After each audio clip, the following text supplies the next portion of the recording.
অনেক কিছুতে খেয়েছেন, আজ বেগুনের কুচি দিয়ে মাছের তেল তৈরি করে দেখাচ্ছে। খেয়ে দেখুন, খুব ভালো, স্বাস্থ্যকর। প্রথমে মাছের তেলটাকে ভালো করে ধুয়ে নুন হলুদ মেখে কিছুক্ষণ রেখে দেবেন। তারপরে বেগুনকে ছোটো ছোটো কুচি করে রেখে ধুয়ে রাখবেন। তারপরে কড়াই গরম করে সরষের তেল দিয়ে দেবেন। সেই সরষের তেলে মাছের তেলগুলো ভেজে তুলে রাখবেন। তারপরে সেই কুচনো রাখা বেগুনগুলোকে নুন হলুদ দিয়ে মেখে সেটা ভেজে তুলে রাখবেন।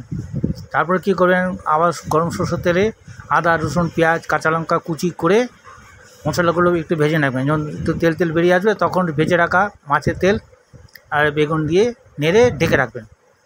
5-7 মিনিট ঢেকে রাখার পর এটাকে তুলে ধনেপাতা কুচি ছড়িয়ে দেবেন।